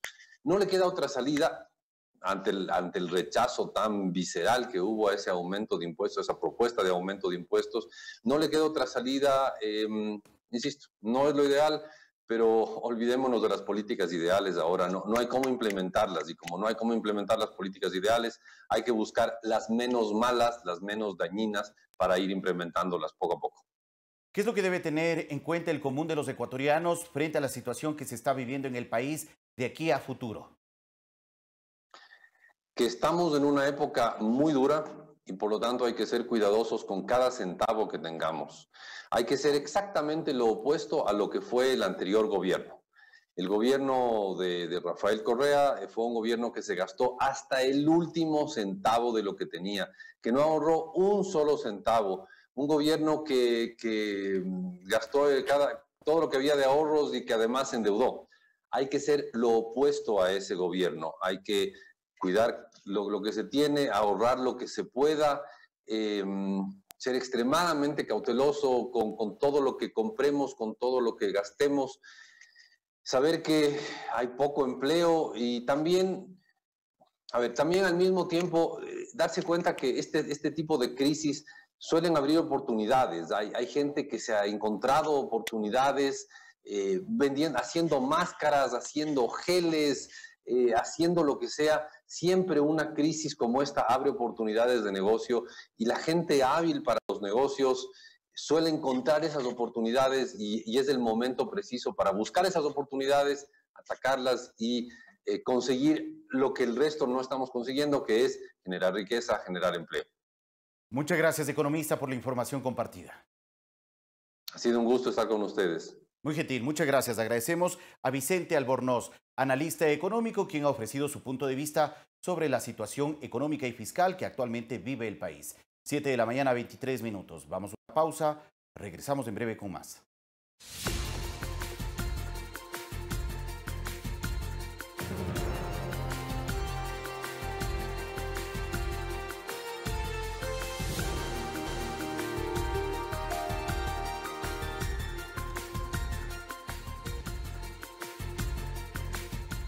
Siete de la mañana, 27 minutos. Gracias a todos por seguir con nosotros. El vicepresidente de la República, Otto Sonnenhorstner, recorrió el sector agrícola e industrial en las provincias de Guayas y Los Ríos. El segundo mandatario también supervisó la entrega de ayuda humanitaria y asistencia médica a personas de escasos recursos económicos. Junto al ministro de Agricultura Javier Lazo, el segundo mandatario mantuvo un encuentro con arroceros en el recinto Bella Luz en Juján, provincia del Guayas. Siendo esta provincia la principal productora de arroz, abarca el 75% de la producción nacional de la gramínea, superando el 1.000.000 de toneladas. Hemos visitado a agricultores, a quienes no han parado de trabajar, a quienes nos han permitido mantener la cuarentena con alimentación. Los representantes del gremio agrícola agradecieron la gestión y la entrega de créditos productivos. Histórico para nuestro sector, nuestro recinto, porque nunca hemos tenido una visita de distinguidas autoridades de nuestro país. Nosotros somos los que producimos y todo tipo de productos para las ciudades. El señor vicepresidente pues lo ha hecho el día de hoy. Y este día va a ser tomado en cuenta por muchos años acá en el sector, porque el señor ministro de Agricultura también nos ha visitado nuestros cultivos. Con el gobernador del Guayas inauguraron el Hospital del Día Recinto de Fátima en Santa Lucía. Junto con el señor alcalde, un trabajo conjunto del municipio de Santa Lucía y el gobierno nacional, un pequeño hospital que aquí en el recinto Fátima va a dar vacunación, exámenes de sangre, una farmacia básica, odontología, ginecología, pediatría y consulta médica general. Vamos a seguir fortaleciendo el primer nivel de salud más cerca de la gente en los pequeños recintos. A su paso por la provincia de Los Ríos, junto al gobernador, recorrió la fábrica Impaexa del Grupo Familia en Babahoyo, dedicada a la producción de material sanitario y que no paró su producción durante la pandemia. Productores de papel en una fábrica, hemos visitado las industrias que también han sido básicas, han sido indispensables durante la cuarentena y que nos han demostrado cómo se puede trabajar o cómo han trabajado en estos más de 2 meses cuidando y priorizando la salud del personal. En ambos casos, tanto en la apiladora como en la fábrica de papel, 0 fallecidos por COVID. Con el apoyo de las brigadas médicas también se entregó kits de víveres y se brindó atención médica a las familias de escasos recursos en el sector Solbrisa y en el sector La Poza, acompañado del alcalde de Pueblo Viejo, quien le entregó las llaves de la ciudad. Y hemos llegado con lo que siempre hacemos, con alimentación, salud, fumigación y todas las atenciones necesarias para las personas en condición de vulnerabilidad. Estuvieron en el centro de aislamiento provisional, que cuenta con 20 camas y que hoy solo tiene un paciente. Para impulsar la economía, los agricultores recibieron un préstamo de Ban Ecuador de $15.000 cada uno. Para poder mejorar las tierras, mejorar semillas y así incentivar mucho más la producción de arroz. Mariuxi Buenaño, Ecuador TV. 7 de la mañana, 31 minutos, y el Banco del Pacífico es el primero en ofertar los créditos Reactívate Ecuador. En la etapa inicial, este préstamo va dirigido a las micro, pequeñas y medianas empresas con el objetivo de sostener los empleos. El programa Reactívate Ecuador tiene un fondo de $500 millones para dar préstamos a las micro, pequeñas y medianas empresas a través del Banco del Pacífico. Se busca sostener los empleos que generan estos sectores económicos en el Ecuador. Uno pensaría que 500 millones es un monto muy grande, pero dada la realidad de la crisis tan profunda que vivimos a consecuencia de esta pandemia, en tan solo 2 días ya hemos atendido a casi 3.200 personas que tienen que ver con los requerimientos que se necesitan presentar para obtener estos recursos. A las microempresas se les prestará de $500 a $30.000, a las pequeñas empresas de $500 a $300.000 y a las medianas empresas hasta $500.000. La tasa de interés es del 5%, los plazos van de 12 a 36 meses con 6 meses de gracia.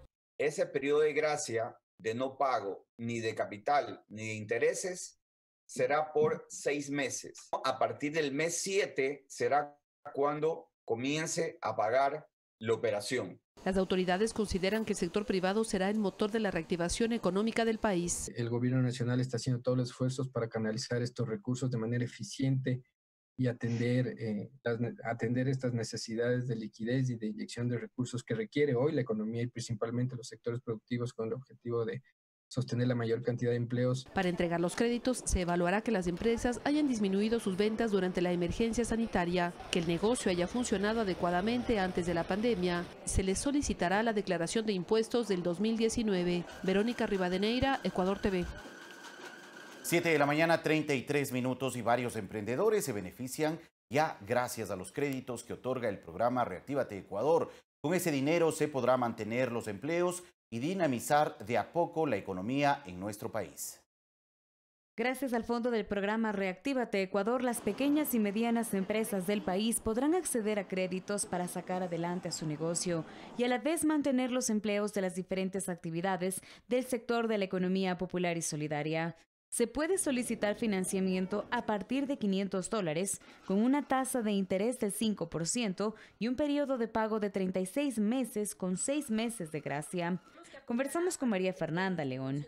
Ella pertenece a la Asociación de Venta de Cosméticos y menciona que este crédito tiene varios beneficios para los sectores de esta actividad productiva. Fundamental el contar con meses de gracia que nos permita llegar a fin de año con una liquidez, al menos sabemos que va a ser limitada, pero contar con una liquidez que permita sostener esos empleos, porque de aquí se desprenden muchas otras microempresas, muchos distribuidores, muchas peluquerías, muchos centros y demás negocios. Asimismo, Fernando Romero, presidente de la Cámara de la Pequeña Industria de Azuay, asegura que esta línea de crédito servirá para enfrentar la crisis económica generada por el COVID-19. Los sectores más afectados han sido los que han estado cerrados completamente, como el sector de muebles, como el sector metal mecánico, el sector del calzado, todos ellos que hacen transformación, que ocupan mucho personal, o sea, tenemos muchos puestos de trabajo ahí y es importante reactivarlos. Hay muchas personas también que hemos tenido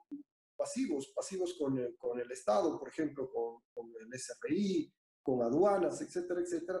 Y tenemos pasivos que tenemos que inmediatamente cubrir. La Asociación de Cosméticos del Ecuador registra hasta el momento más de 6.000 empleos directos y 22.000 indirectos, mientras que en la Cámara de la Pequeña Industria de Azuay hay 120 afiliados. Eso representa 16.000 puestos de trabajo. Obviamente lo que necesitamos es que haya celeridad en la inyección de esos capitales.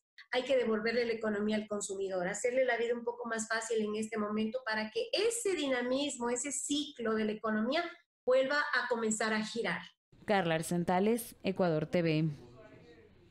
7 de la mañana, 35 minutos. A esta hora nos enlazamos vía videoconferencia con Roberto Romero, presidente del directorio de la Corporación Nacional de Finanzas Populares y Solidarias, CONAFIPS, para conversar en los siguientes minutos sobre el apoyo y el respaldo, el acompañamiento que se está ofreciendo a las economías a escala de la economía popular y solidaria. Buenos días, Roberto. Gracias por acompañarnos. Muy buenos días, Fabricio. Muchísimas gracias por todo el apoyo para poder transmitir estas buenas noticias. Quería comentarles un poco para entrar en materia. La Corporación Nacional de Finanzas Populares y Solidarias es una institución financiera pública que le otorga recursos financieros a las cooperativas de ahorro y crédito, a las mutualistas, a las cajas de ahorro, para que a su vez ellas otorguen créditos productivos a todos sus socios, que ya llegan casi a 8 millones de socios a nivel nacional y llegan a través de sus 3.500 puntos de atención a lugares donde ningún sector financiero logra llegar. Y justamente en la etapa de la pandemia, durante todo este periodo, hemos activado acciones estratégicas para fomentar a este sector que, en donde está más del 80% del trabajo del país.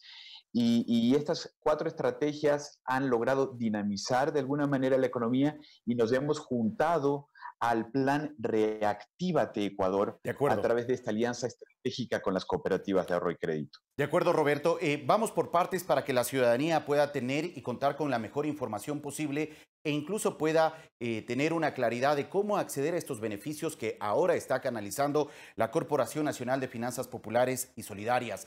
Entendemos que el Banco Interamericano de Desarrollo entregó a la CONAFIPS aproximadamente 90 millones de dólares que forman parte de estos 1.150 millones de dólares que se están destinando a créditos para la reactivación productiva.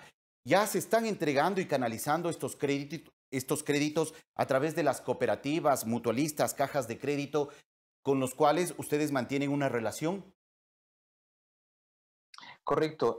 Una de las buenas noticias es que dentro del plan Reactívate Ecuador tenemos proyectado colocar hasta diciembre de este año, con la gestión de la corporación, 320 millones de dólares, de los cuales forman parte de estos 93.8 millones de dólares que el BID ha confiado que nosotros coloquemos en la economía popular y solidaria a través de la gestión que hacemos estratégicamente con las cooperativas de ahorro y crédito. Por supuesto, como ha mencionado el señor presidente, dentro de los 4 pilares especialmente estamos apoyando al empleo y a la dolarización a través de estos créditos. Especialmente vamos a poder colocar créditos que también tiene características similares, a 30 meses plazo, entre tasas de entre 9.9 hasta 17%, que representan 10 puntos más abajo que las tasas promedio de mercado,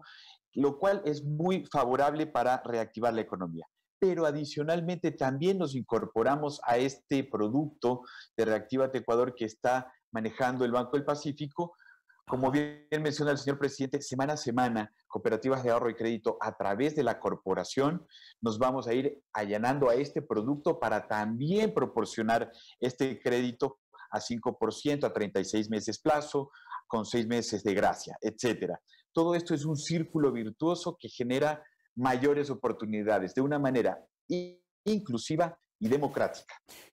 Usted mencionaba que hasta el momento, a través de la gestión de la Corporación Nacional de Finanzas Populares y Solidarias, se está conformando o se está apoyando el desarrollo frente a esta situación que vive el país de 8 millones de socios a nivel nacional. Son socios de cooperativas, mutualistas, cajas de ahorro con los que ustedes mantienen una relación directa y permanente.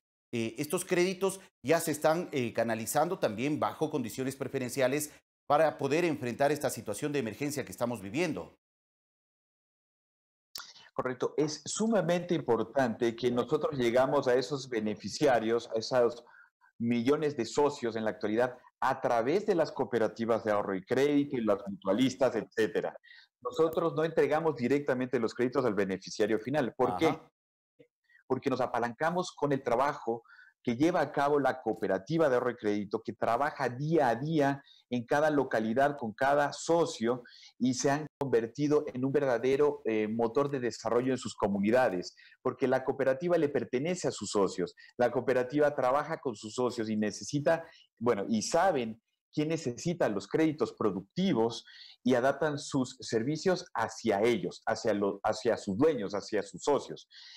Por eso se generan círculos virtuosos. Es por eso que Desde junio del 2017 hasta el presente, la corporación ya ha colocado 550 millones de dólares a este sector de microempresas, pequeñas y medianas empresas de una manera inclusiva. Por ejemplo, ya sumamos 210 millones de dólares colocados en actividades promovidas por mujeres emprendedoras, por mujeres que tienen sus empresas, sus negocios, y también para jóvenes emprendedores han recibido cerca de 105 millones de dólares con créditos que antes no tenían acceso, pero ahora a través de las cooperativas y con recursos de la corporación ya se tienen acceso a estos fondos muy importantes que con la estrategia del señor presidente, con los pilares que nos ha comentado, especialmente el de generación de empleo, mantenimiento de empleo y el tema de fortalecer al modelo de dolarización,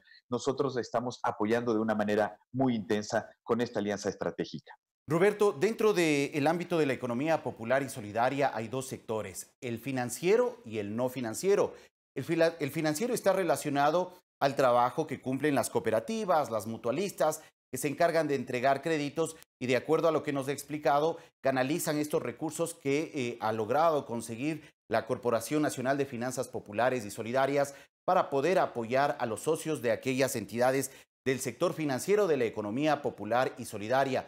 Pero también está el sector no financiero, donde se encuentran las asociaciones de transportistas, de textileros, de personal de limpieza y demás. ¿Cómo se está canalizando también el apoyo para este sector no financiero de la economía popular y solidaria?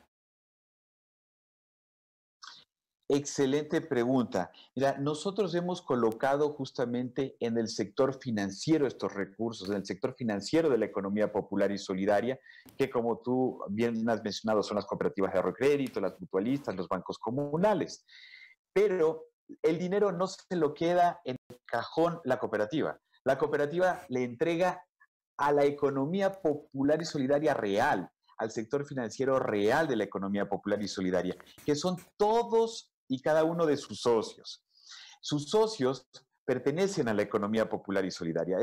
Estos casi 8 millones de socios lo son, y ellos son quienes han recibido estos recursos. La buena noticia es que con los nuevos productos que hemos incorporado con la estrategia, por supuesto, dirigida con los 4 pilares de trabajo que ha comentado el señor presidente y con el programa Reactívate Ecuador, las asociaciones, los créditos asociativos pueden llegar hasta $300,000 en el presente, con los mismos plazos y tasas que les comentaba.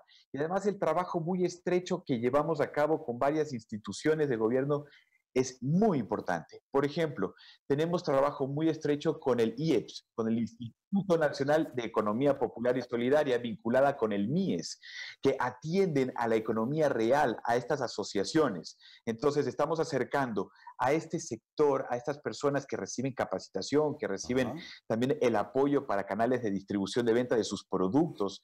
Ya llevan vendiendo cerca de $17 millones en el mercado y se juntan con las cooperativas aliadas y que trabajan con la corporación para tener acceso a estos créditos. También tenemos convenios firmados con el Ministerio de Agricultura y también con el Ministerio de Turismo, con el Ministerio de Producción, para poder fortalecer nuestras sinergias y acercar estos recursos a la economía popular y solidaria, que puede ser desde la tienda de nuestro barrio o la peluquería a la que vamos todos los meses, o también a actividades productivas del sector agrícola, del sector comercial, del sector de servicio. En realidad, la economía popular y solidaria, y como la corporación atiende de una manera transversal todos los sectores de la economía. Roberto, ¿cuáles son las expectativas y las proyecciones para apoyar al sector de la economía popular y solidaria durante este año? Hemos escuchado que se espera colocar en créditos al menos $320 millones, pero ¿qué más esperan como proyecciones económicas para reactivar incluso el sector productivo de a poco frente a esta situación que vivimos?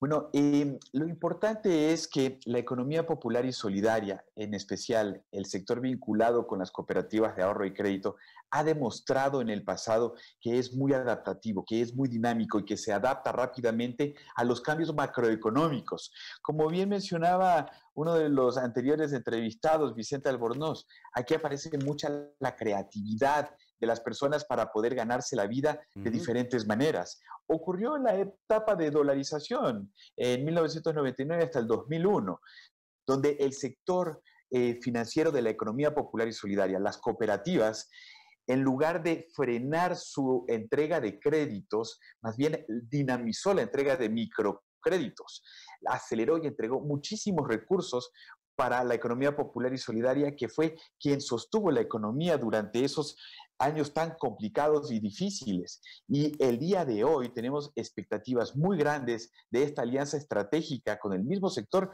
que ha sacado adelante siempre al país. Es por eso que el señor presidente y los multilaterales y el Ministerio de Finanzas han apoyado tanto a la corporación, porque creemos que este trabajo con la economía real y con la economía financiera de la economía popular y solidaria son muy importantes. No olvidemos que ahí se genera casi el 80% del trabajo a nivel nacional. Entonces, vamos a seguir continuando con este trabajo de manera inclusiva y democrática con el otorgamiento del crédito. Y no nos olvidemos, en diciembre del 2019 se registró un 9% de crecimiento en número de socios versus el año anterior. Y otro indicador de confianza de que sus socios a nivel nacional creen en este modelo de gestión es que los ahorros de sus socios en sus cooperativas creció en 16%, porque ese es un elemento de crecimiento muy importante del sector. Las cooperativas no solo se fondean de recursos de la corporación, el principal fondeo son los ahorros de sus socios también. Y ahí se demuestra que realmente existe confianza en este sector. Y ese aumento de socios y de créditos también se espera registrar en un buen número y en un buen porcentaje al finalizar este año, el 2020. ¿O cuáles son un poco las proyecciones? Correcto. Con estos 320 millones vamos a crecer en más del 30% versus el año pasado, pero con el plan Reactívate Ecuador se van a sumar algunos millones de dólares más a estos 320 millones. No nos olvidemos que el plan Reactívate Ecuador en su primera gran etapa habla de 1.150 millones de dólares y el primer tramo es de 500 millones de dólares para estos créditos específicos que hemos platicado en este momento. Hasta 36 meses plazo, 5% de tasa de interés, 6 meses de gracia. Pero esto de aquí va a permitir que ese 30% de crecimiento que ya tenemos registrados con los 320 millones de dólares que base con los que arranca la corporación sea muchísimo más elevado. De acuerdo, Roberto, ya estamos en el cierre de esta entrevista. Quisiera que muy brevemente nos pueda puntualizar sobre las acciones y decisiones asumidas también durante estas semanas, estos meses de COVID, de encierro, de confinamiento que tenemos que mantener y cómo se ha apoyado al sector de la economía popular y solidaria. Una de las acciones ha sido, por ejemplo, la reprogramación de cuotas que vencen o que vencían en los meses de abril y mayo de este año.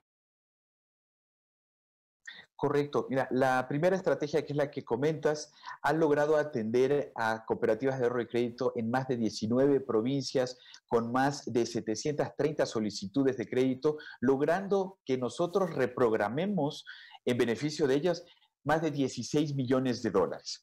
Y justamente la segunda acción estratégica, que es el ser humano, ese ser humano que tiene el crédito directamente, porque con la primera ayudamos a la cooperativa. Con la segunda hemos procesado más de 324 solicitudes de crédito, refinanciando 10 millones de dólares. La refinanciación. Además, también ha habido una ampliación de los plazos por parte de las cooperativas de ahorro y crédito. Correcto. Hemos ampliado el plazo cerca de 22 millones de dólares para que las cooperativas cuenten con mayor liquidez dentro de su gestión.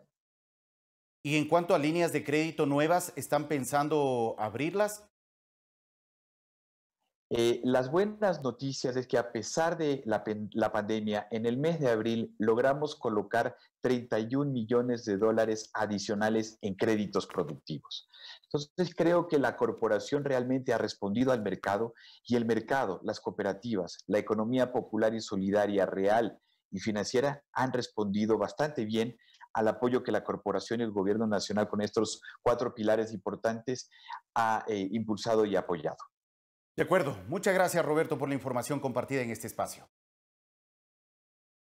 Muy amable, siempre a las órdenes. Muchísimas gracias. Muy gentil. Agradecemos a Roberto Romero, presidente del directorio de la Corporación Nacional de Finanzas Populares y Solidarias, CONAFIPS, por ofrecernos información sobre el acompañamiento que ha tenido esta institución para la economía popular y solidaria de Ecuador. 7 de la mañana, 51 minutos. Vamos a revisar más noticias. Familias de escasos recursos económicos fueron afectadas por la pandemia del coronavirus. Les presentamos a continuación varias de sus historias. Una de ellas, la historia de una familia cuyos hijos pequeños tienen un estado de salud vulnerable y recibió ayuda del Ministerio de Inclusión Económica y Social. Veamos.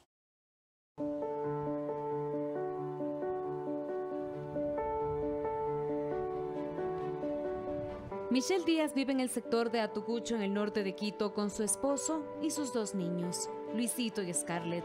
Sus pequeños padecen de un cáncer que afecta la vista, tanto que Scarlett perdió la visión de sus 2 ojos hace varios años, mientras que Luisito en la actualidad recibe tratamiento para que no pierda la visión.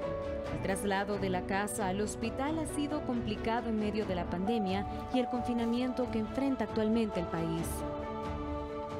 Estamos recibiendo tratamiento en Solca, gracias al Ministerio de Salud que nos está ayudando con los gastos ahí en Solca. Nos toca salir cada semana, nos toca salir a las citas médicas y donde vivimos no hay ningún tipo de medio de transporte que nos lleve.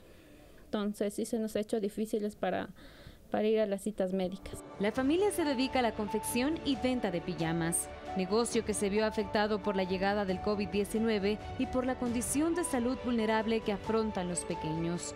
Los adultos de este hogar, por esa razón, no pueden exponerse. Y sí nos hace falta muchas cositas porque como mi esposo no está saliendo a trabajar porque él es vendedor informal, entonces he estado aquí en casa, nos hace falta comida y pañales igual para mi hijo pequeño, sea ropa para mi Scarlett, para mi hija mayor y ayuda económica para seguir saliendo a las citas médicas o comprar cualquier medicina que ellos necesitan.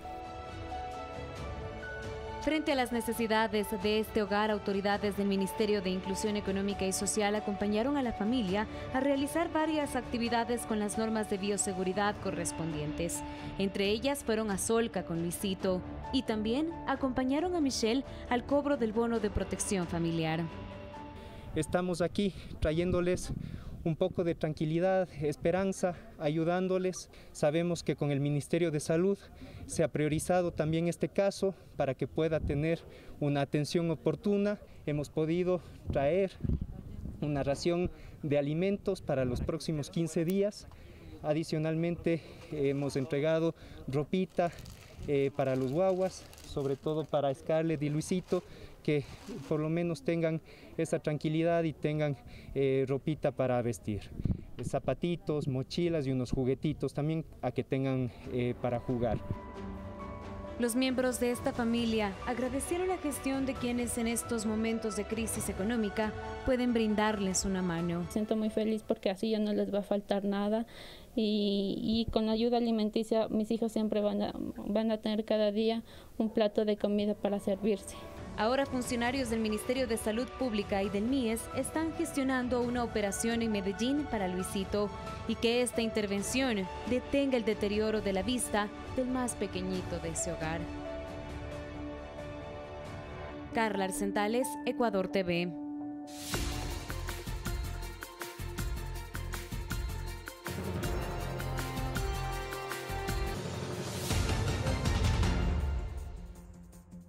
El nuevo coronavirus deja más de 350.000 muertos en el mundo y sigue ensañándose con América Latina, especialmente con Brasil, mientras en Europa el desconfinamiento sigue adelante. Más de 350.000 personas han muerto a causa del coronavirus en todo el mundo y 100.000 solo en Estados Unidos, según datos de la Universidad Johns Hopkins, siendo el país con el mayor número de casos y fallecimientos. En la nación norteamericana se suman 1.700.000 contagiados, al tiempo que avanza en la reapertura social y económica, pese a los llamamientos a la precaución de los expertos y un preocupante aumento de los casos en algunos estados.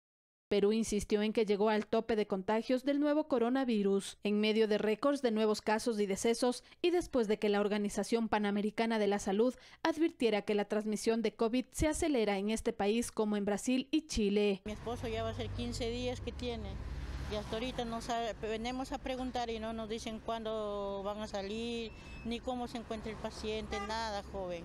Ayer lo interné y pasó a trauma shock COVID y no quiero saber qué es lo que necesita y solamente me dice que son vigilantes, pero no me pueden averiguar nada. Este miércoles Brasil alcanzó otras 1.086 muertes y 20.599 casos de COVID en 24 horas, superando la marca de los 25.000 fallecidos y los 400.000 casos por la pandemia, cuyo epicentro mundial es ahora América Latina. Por más que este virus cause pánico, cause miedo en las personas, debemos tomar las precauciones debidas, pero no quedarnos paralizados, las cuentas siguen llegando. A 86 días del primer caso reportado en Chile, el país iguala el número total de infectados por coronavirus que tiene China. El presidente chileno Sebastián Piñera dio a conocer un nuevo plan de ayudas económicas destinado al 40% de las familias más vulnerables del país. Al otro lado del mundo, Corea del Sur registra el mayor aumento en 7 semanas de los casos del nuevo virus. La mayoría de las pruebas de diagnóstico positivas fueron registradas a las afueras de Seúl. Es el aumento más importante desde el 8 de abril, cuando se registraron 53 casos, mientras que la enfermedad ha infectado a más de 5,6 millones de personas a nivel mundial. Fernanda de la Bastida, Ecuador TV. Y la Comisión Europea propuso este miércoles un plan de 75.000 millones de euros de deuda común para que los países miembros se recuperen de la crisis financiera causada por la pandemia. El fondo prevé que la Comisión tome prestado el monto equivalente a 825.000 millones de dólares y se reparta entre los países miembros en forma de préstamos y subvenciones. La titular de la Comisión Europea, Ursula von der Leyen, explicó las áreas en las que se centrará el proyecto, que busca la unidad y pone atención especial a los jóvenes.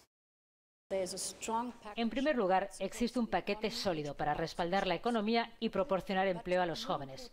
Pero lo más importante es que tenemos un pacto con la próxima generación y les decimos, sí, tenemos que recaudar dinero ahora e invertirlo, pero lo invertiremos en las prioridades europeas que son tan importantes para vosotros, es decir, en el Pacto Verde Europeo y en la digitalización. Esto es de suma importancia para la generación joven. Entonces, si tienen que devolver parte de ese dinero, al menos deberían cosechar los beneficios de estas inversiones.